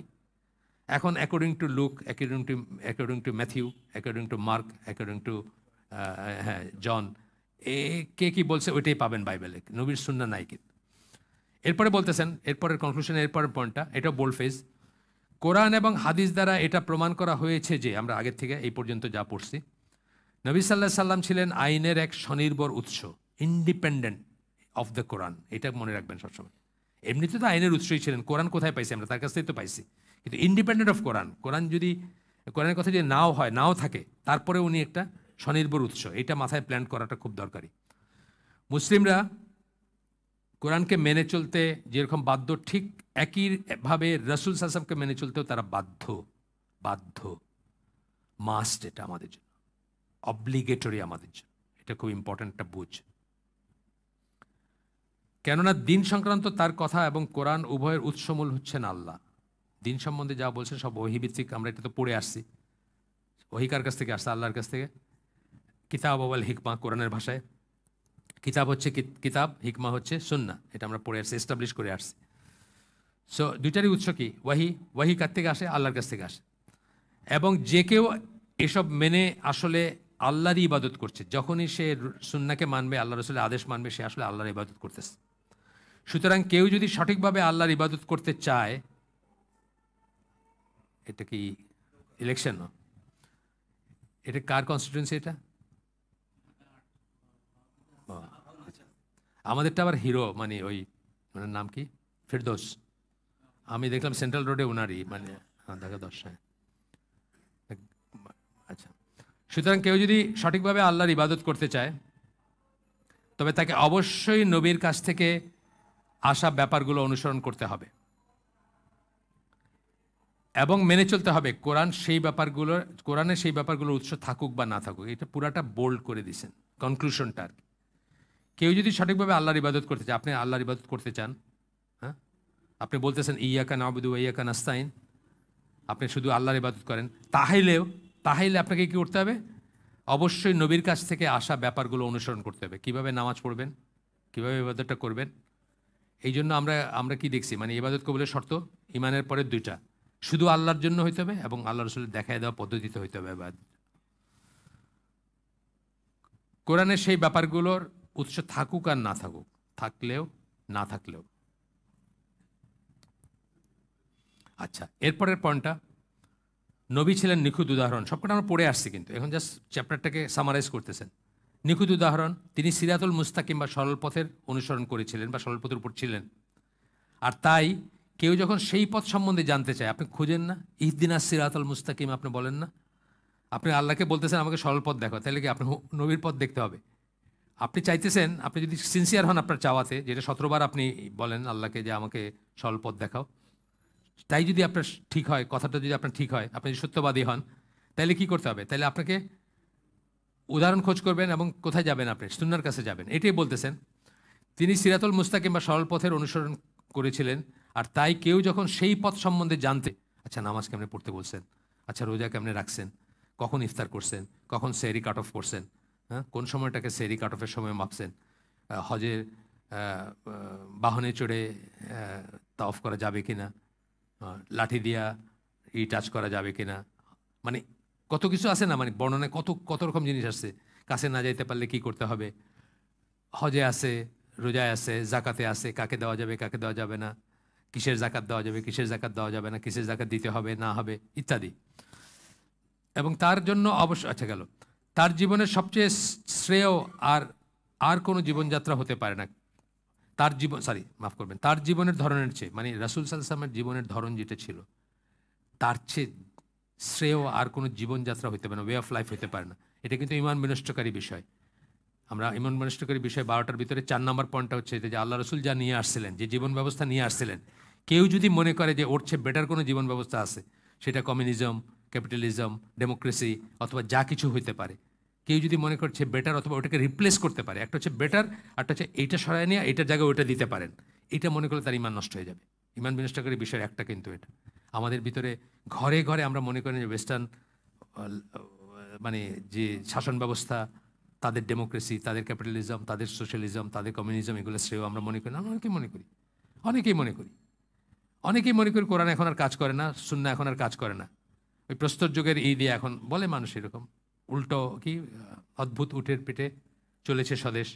আপনি ওই উল্টা একজন বলছেন, একজন উল্টা উটের পিঠে চড়াই দেওয়া যাবে না, মানে আপনি আবার অন্ধকার যুগে নিয়ে যেতে পারেন না। এখন ফতোয়া নিষিদ্ধ করছিলেন যেই বিচারপতি, উনি বলছিলেন আর অন্ধকার যুগে নিয়ে যাওয়া যাবে না, ফতোয়া নিষিদ্ধ করছিলেন না একজন বিচারপতি, জানেন তো আপনার, এরপরে বোধহয় ওটা পরে চেঞ্জ করা হয়েছে। হ্যাঁ, উনি উনি আমার মানে ভেরি আনফর্চুনেটলি উনি আমার নেইবার ছিলেন এবং আমার মুরব্বী ছিলেন। তখন উনি অ্যাডভোকেট ছিলেন, যা বিচারপতি হন নাই। আমার নেইবার ছিলেন এবং উনি খুব পায়াস একটা ফ্যামিলির, ওনার বাবা খুব পায়াস ছিলেন। ওনাদের মানে দেশের বাড়িতে আমি গেছি, মানে রাজশাহীতে ওনার বাড়ি, ওখানে গেছি আমি। তো যাই হোক, এটা কিন্তু অনেক মুসলিম মনে করে, এটা ওনার দোষ না। সেকুলার শিক্ষিত বা আমরা যারা স্কুল ইউনিভার্সিটিতে পড়ছি, আমাদের অনেক মুসলিম মনে করেন যে ঠিক আছে, কোরআন হাদিস ঠিক আছে মানবো, নামাজ রোজা তো সবই করতেছি, হজ করছি, জাকাত দিছি, রোজা রাখতেছি, বাট এই সমাজকে আবার ওইখানে ফিরে নেওয়া যাবে না, এটা তো ইম্পসিবল একটা ব্যাপার, অন্ধকার যুগে চলে যাব আমরা, এটা কিন্তু অনেকেই মনে করে।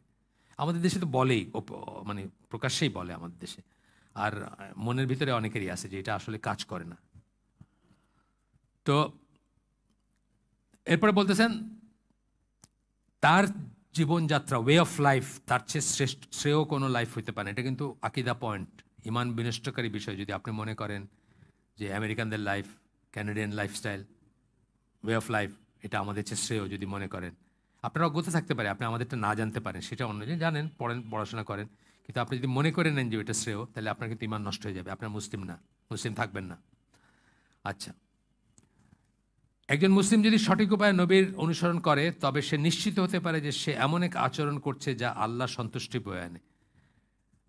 আপনি যদি নবীর মতো করে জীবনযাপন করেন, তাহলে বুঝবেন যে আল্লাহর সন্তুষ্টি আছে যেটাতে, সেই লাইফটা আপনি লিড করতেছেন, এবং আল্লাহ তার ডিভাইন উইজডমে কিয়ামত পর্যন্ত বা আরও পরে পর্যন্ত, একদম শুরু থেকে শুরু, শেষ থেকে শেষ পর্যন্ত সব কিছু জেনে এটা আপনার জন্য নির্ধারণ করছেন। সুতরাং এইটাই সর্বশ্রেষ্ঠ, এইটা আপনার ভিতরে থাকবে যদি আপনি সেইভাবে বিশ্বাস করেন তাইলে, এবং আপনি তখন নবীর এটাই শ্রেষ্ঠ মনে করবেন এবং সেটাই আপনি ফলো করবেন।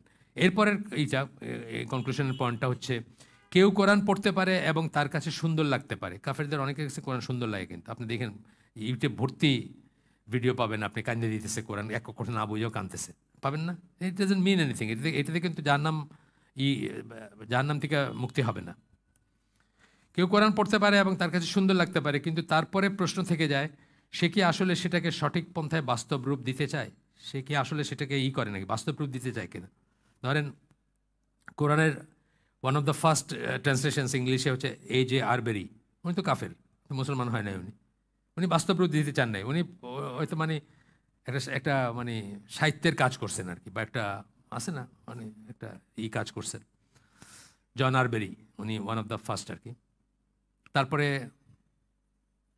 আবদুল্লাহ ইউসুফ আলী, আরেকটা ঘরে ঘরে আছে আমাদের সবাই, উনি বহরি শিয়া ছিলেন। প্রথম কথা, দেখেন ছবি আছে, দাড়ি উড়ি কিচ্ছু নাই, ব্রিটিশ বিয়ে করছেন এবং ইংল্যান্ডেই তার কবর, ইংল্যান্ডে মারা গেছেন। তো উনি কি করেন, বাস্তবায়ন করতে চাইছেন না। একে হলো বহরি শিয়া, তারপরে ইত্যাদি। এই জন্য ওনার ভিতরে, ওনার কোরআনে অনেক ফ্ল আছে, আপনারা পড়লে দেখবেন অনেক কিছু। সুদকে বলছেন এই সুদ সেই সুদ না, বা আরও অনেক কথাবার্তা আছে। যাই হোক, ও তো মুসলমানই হয় নাই, সে তো অন্য কারণে লিখছে, এটা অন্য একেবারে ডিফারেন্ট কারণে। আমরা গরু খাওয়া মুসলিম, তো এটা না জেনেই ওই 5 দোনার ওইখানে লিখে রাখছি তীর চিহ্ন দিয়ে, ভাই গিরিশচন্দ্র শীল, ভাই ভাই হয়ে গেলেন কারণ উনি কোরআন ট্রান্সলেট করছেন লিখে। তো A.J. আরবেরি কি ভাই নাকি? হ্যাঁ, কাফের কিন্তু ভাই ডাকে যায় না, এটা জানেন তো। কাফের কিন্তু ভাই ডাকে যায় না, এটা এই ওয়ালাল বাড়ার ভিতর আছে, কাফেরকে ভাই ডাকে যায় না। আচ্ছা, এরপরে কিন্তু তারপরে প্রশ্ন থাকে, আচ্ছা যেভাবে নবী দেখিয়ে দিতে চান সেটা কি আপনি বাস্তবায়ন করতে চাইছেন, বা তাকিক করছেন যে কিভাবে নবী কিভাবে দেখাই গেছেন একটা জিনিসকে বাস্তবায়ন করার ব্যাপারে? সুন্দর লাগতে পারে বললাম, কিন্তু সঠিক পন্থায় বাস্তব রূপ দিতে চান কি না আপনি? এবং চাইলে কি আপনি খোঁজ করছেন নাকি যে নবী এটা বাস্তব রূপ দেওয়ার কি দেখা গেছেন? যেমন সালাত বলেন, হজ বলেন, জাকাত বলেন, রোজা বলেন, বৈবাহিক সম্পর্ক বলেন, আপনার কি বলে মিরাস বন্টন বলেন, নবী অ্যাকচুয়ালি কী করে কী বলে গেছেন, এটা কি আপনি খোঁজ করছেন কোনোদিন? একইভাবে কেউ নবীর জীবনী পড়তে পারে এবং তার চরিত্র ও সংগ্রামের বর্ণনা পড়ে চমৎকৃত হতে পারে। আপনি তার জীবনী পড়লেন, সিরা কিন্তু অনেক কাফেররা লিখছে, তাই না? অনেক সিরা আছে কাফেরদের লেখা। কিন্তু এখানেও প্রশ্ন থেকে যায়, নবী যা আদেশ করে গেছেন সেসবের কাছে নিজেকে সমর্পণ করতে কি সে ইচ্ছুক? ক্যারেন আর্মস্ট্রং, বার্নাবি রজারসন, মানে আমি 10টা বলতে পারবো, হ্যাঁ, লেসলি হ্যাজেলটন, তারপরে 10টা বলতে পারবো নাম, কিন্তু তারা তো এটা চায় নাই, যে এটা বাস্তবায়ন করতে চায় নাই। কেউ যদি নিজেকে সমর্পণ করতে না চায় তবে তার বাকি বোধ বা অনুভূতিগুলি অর্থহীন। আপনি সাবমিট করতে চাইলেন না, আপনার বাকি বোধগুলো অর্থহীন। আপনি আর বাকি যা করলেন আর কি, ইভেন আপনি কথায় কথায় যদি সাল্লাল্লাহু আলাইহি সাল্লাম বলেনও, এটাও মিনিংলেস যদি আপনি তার এটাকে বাস্তবে পরিণত করতে না চান, তাই না? কারো যদি নিজেকে সমর্পণ করার ইচ্ছা না থাকে, তার কাছে সমর্পণ করতে হবে কিসের কাছে? কোরআন এবং সুন্নাহ দুইটার কাছে, বা ইসলাম।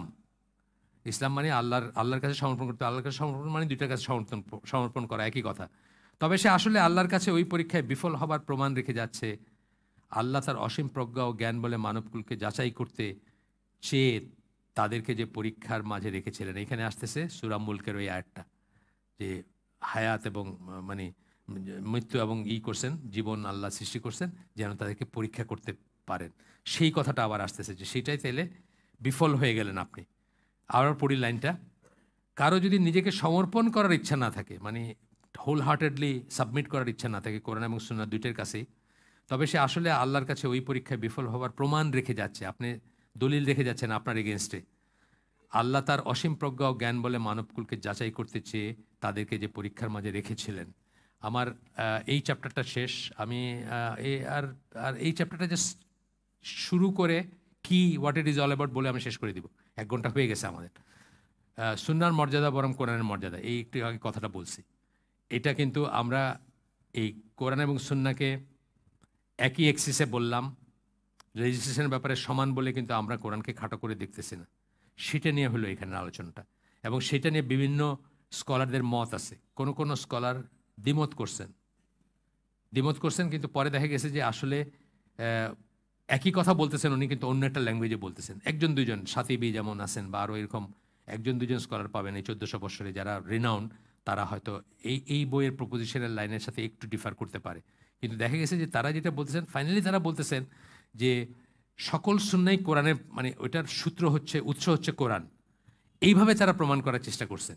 কিন্তু সেই কথাটাকে অন্য স্কলাররা বলছেন যে এটা ঠিক না, কারণ এমন সুন্নাহ পাওয়া যাবে যেটা কোরআনের সাথে আসলে কোনো সম্পর্কই নাই, এটা আমাদেরকে মানতে হবে। কিন্তু ওই স্কলাররা যারা বলছেন যে কোরআন আগে পরে, ওনারা বলতে গিয়ে এটা বলছেন যে সকল সুন্নাহই আসলে ফাইনালি কোরআনেই পাওয়া যাবে, এটা বলতে চাইছেন ওনারা। এই ছাতিবি একজন, বা অন্যরা আমরা পরে পড়বো ইনশাল্লাহ। তো সেটা আগামী দিনে রাখি। সুবহানাকা আল্লাহুম্মা ওয়া বিহামদিকা আশহাদু আল্লা ইলাহা ইল্লা আনতা আস্তাগফিরুকা ওয়া আতুবু ইলাইক। আমরা যে শুনলাম তার মধ্যে ভালো কিছু শুনে থাকলে সমস্ত প্রশংসা আল্লাহর, আলহামদুলিল্লাহ। খারাপ কিছু শুনে থাকলে সমস্ত ব্যর্থতা আমার, এবং সেটা শয়তানের তরফ থেকে। আল্লাহ আমাদেরকে তৌফিক দেন যা ভালো শুনলাম তার উপর আমল করার। আসসালামু আলাইকুম ওয়া রাহমাতুল্লাহি ওয়া বারাকাতুহু। হালাকাত থেকে উপকৃত হওয়ার 2টা ফর্মুলা বলি আমি। একটা হচ্ছে প্রেজেন্স অফ মাইন্ড। এখানে যখন হালাকায় বসবেন, এইখানে থাকবে মনটা ঘুরে বেড়াবে না। কালকে ফেসবুকে কার সাথে ঝগড়া করছেন, অথবা পাশের বাসার মেয়েটারে ওই সময় দেখছিলেন বারান্দায় দাঁড়ায়, এইসবে যাবে না মনটা এইখানে থাকবে। আরেকটা হলো কনসিস্টেন্স মানে লেগে থাকা। একটা হালাকা করলেন, তারপরে আর 10টার কোনো খবর নেই, 11 নম্বরটাতে এসে আবার জয়েন করলেন। লাভ হওয়ার চান্সটা কম হবে হয়তো, কিন্তু আর কিছু না হোক দিনের মজলিসে বসার সবটা তো পাবেন, সেটা আছে। কিন্তু রিয়েলি যে লাভ হওয়ার কথা সেটা মানে হলো না হয়তো আর কি। তো ঠিক আছে, আসসালামু আলাইকুম। প্রশ্ন নাই কোনো? বলো, গুড।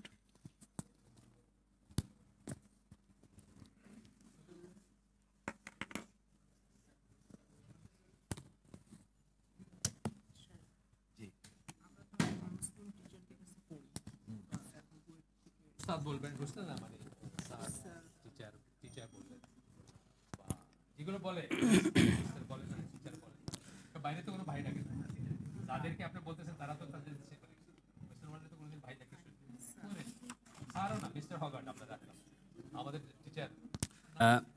আমাদের স্যার ইঞ্জিনিয়ার এনামুল হক স্যারের একটি প্রোগ্রাম ছিল আমাদের মসজিদে চলতি মাসেরই 25 তারিখ। সেটি হচ্ছে বিবাহ